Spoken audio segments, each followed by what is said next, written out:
I've just made a Python program for deleting images from ChatGPT. So over on ChatGPT, I've got images which display about 20 down the screen, I don't know. But I can only delete them by, well, the most I can delete is by clicking this top thing here, and then clicking delete, and then I have to wait ages for them to delete.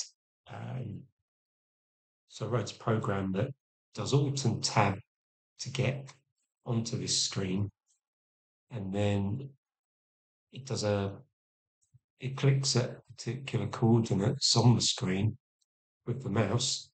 Depending on your setup, you'd probably have to use different XY numbers here.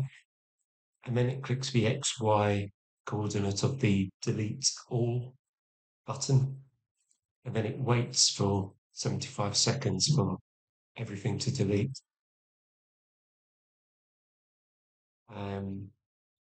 Problem with it is I have to watch it in case something pops up on the screen that gets clicked instead of what I intend to be clicked.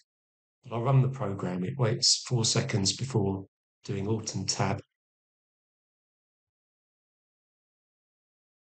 It's selected everything, it's clicked delete, and now I'm assuming it will take less than 75 seconds for these images to delete.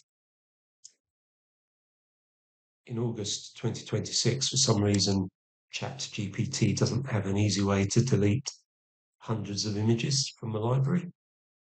And there is a limit at which you can't create any more images, a certain number of gigabytes or whatever.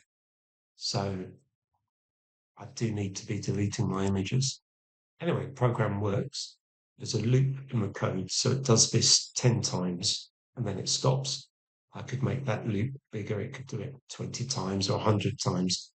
Like I say, I need to be around to watch it. Just to add, I can't go looking at other screens while this is running. It assumes that this ChatGPT window is open the whole time. If I go to another screen, like a spreadsheet, those mouse clicks in the loop will happen at whatever app is open in front of me.